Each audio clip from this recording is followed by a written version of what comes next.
என் அன்பு சகோதர சகோதரிகளுக்கு கர்த்தரும் இரட்சகருமான ஆண்டவராகிய இயேசு கிறிஸ்துவின் நாமத்தில் உங்களை வாழ்த்துகிறேன். பரிசுத்த வேதாகமம் நாம் வாசிக்க கர்த்தர் ஒவ்வொரு நாளும் கர்த்தர் நமக்கு பலனையும் கிருபையும் கொடுத்து வருகிறார். அதற்காக கர்த்தரை ஸ்தோத்தரிப்போம். இந்த நாளிலும் பரிசுத்த வேதாகமத்திலிருந்து ஆதியாகமம் அதிகாரத்தை வாசித்து வருகிறோம். 14ஆம் அதிகாரம் 15ஆம் அதிகாரம். ஆதியாகமம் 14ஆம் அதிகாரம்.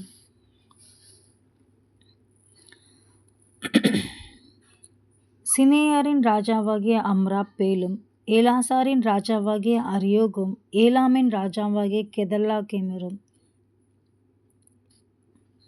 ஜாதிகளின் ராஜாவாகிய திதியாலும் இருந்த நாட்களில் அவர்கள் சோதோமின் ராஜாவாகிய பேராவோடும், குமோராவின் ராஜாவாகிய பிர்சாவோடும், அத்மாவின் ராஜாவாகிய சினையாவோடும், சேபாவின் ராஜாவாகிய சேமிபரோடும், சோபார் என்னும் பேலாவின் ராஜாவோடும் யுத்தம் பண்ணினார்கள்.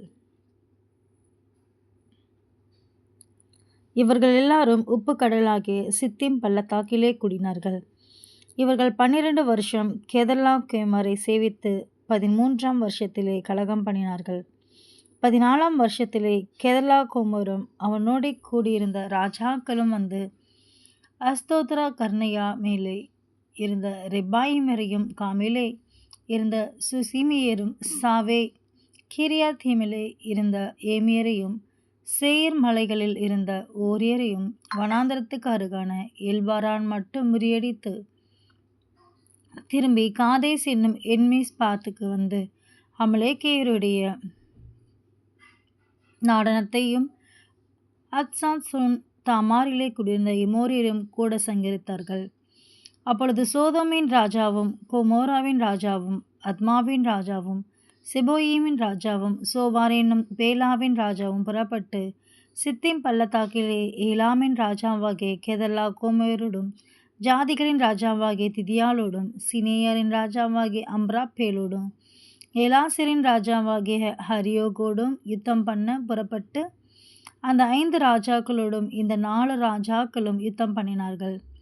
அந்த சித்திம் பள்ளத்தாக்கும் எங்கும் நிலக்கில் உண்டாகும் கேணிகள் இருந்தது. சோதம் குமாராவின் ராஜாக்கள் முறிந்தோடி அங்கே விழுந்தார்கள். மீந்தவர்கள் மலைகளுக்கு ஓடிப்போனார்கள். அப்பொழுது அவர்கள் சொதோமிலும் குமோராவிலுமுள்ள பொருள்கள் எல்லாவற்றையும், போஜன பதார்த்தங்கள் எல்லாவற்றையும் எடுத்துக்கொண்டு போய்விட்டார்கள். ஆபிராமின் சகோதரனுடைய குமாரனாகிய லோத்து சொதோமிலே குடியிருந்தபடியால் அவனையும் அவன் பொருள்களையும் கொண்டு போய்விட்டார்கள். தப்பி ஓடின ஒருவன் எபிரேனாகிய ஆபிராமினிடத்தில் வந்து அதை அறிவித்தான். ஆபிராம் தன்னோடே உடன்படிக்கை செய்திருந்த மனிதராகிய எஸ்கோலுக்கும் அனேருக்கும் சகோதரனாகிய மம்ரே என்னும் இவனுடைய சமபூமியிலே அப்பொழுது குடியிருந்தான். தன் சகோதரன் சிறையாக கொண்டு போகப்பட்டதை ஆபிராம் கேள்விப்பட்ட போது அவன் தன் வீட்டிலே பிறந்த கை படிந்தவர்களாகிய 318 ஆட்களுக்கும் ஆயுதம் தரிப்பித்து தான் என்னும் ஊர் மட்டும் அவர்களை தொடர்ந்து ராக்காலத்திலே அவனும் அவன் வேலைக்காரரும் பிரிந்து பவிஞ்சுகளாய் அவர்கள் மேல் விழுந்து அவர்களை முறியடித்து தமஸ்குவுக்கு இடதுபுறமான ஓபா மட்டும் துரத்தி சகல பொருள்களையும் திரும்பி கொண்டு வந்தான். தன் சகோதரனாகிய லோத்தையும் அவனுடைய பொருள்களையும் ஸ்திரீகளையும் ஜனங்களையும் திருப்பி கொண்டு வந்தான். அவன் கெதர்லாகோமரையும் அவனோடு இருந்த ராஜாக்களையும் முறியடித்து திரும்பி வருகிற போது சோதோமின் ராஜா புறப்பட்டு ராஜாவின் பள்ளத்தாக்கு என்னும் சாவே பள்ளத்தாக்கு மட்டும் அவனுக்கு எதிர்கொண்டு போனான். அன்றியும் உன்னதமான தேவனுடைய ஆசாரனாயிருந்த சாலேமின் ராஜாவாகிய மெல்கிசேதேக்கு அப்பமும் திராட்சரசமும் கொண்டு வந்து அவனை ஆசீர்வதித்து, வானத்தையும் பூமியையும் உடையவராகிய உன்னதமான தேவனுடைய ஆசீர்வாதம் ஆபிராமுக்கு உண்டாவதாக. உன் சத்துருக்களை உன் கையில் ஒப்பு கொடுத்த உன்னதமான தேவனுக்கு ஸ்தோத்திரம் என்று சொன்னான். இவனுக்கு ஆபிராம் எல்லாவற்றிலும் தசமபாகம் கொடுத்தான்.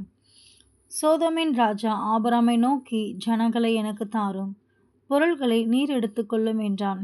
அதற்கு ஆபிராம் சோதோமின் ராஜாவை பார்த்து, ஆபிராமை ஐஸ்வர்யனாக்கினேன் என்று நீர் சொல்லாதபடிக்கு நான் ஒரு சரட்டையாகிலும் பாதரட்சின் வாரையாகிலும் உமக்கு உண்டானவைகளில் யாதொன்றையாகிலும் எடுத்துக்கொள்ளேன் என்று. வானத்தையும் பூமியும் உடையவராகிய உன்னதமான தேவனாகி கர்த்தருக்கு நேராக என் கையை உயர்த்துகிறேன். வாலிபர் சாப்பிட்டது போக என்னுடனே வந்த ஆனேர், எஸ்கோல், மம்ரே என்னும் புருஷருடைய பங்கு மாத்திரமே வரவேண்டும். இவர்கள் தங்கள் பங்கு எடுத்துக்கொள்ளட்டும் என்றான்.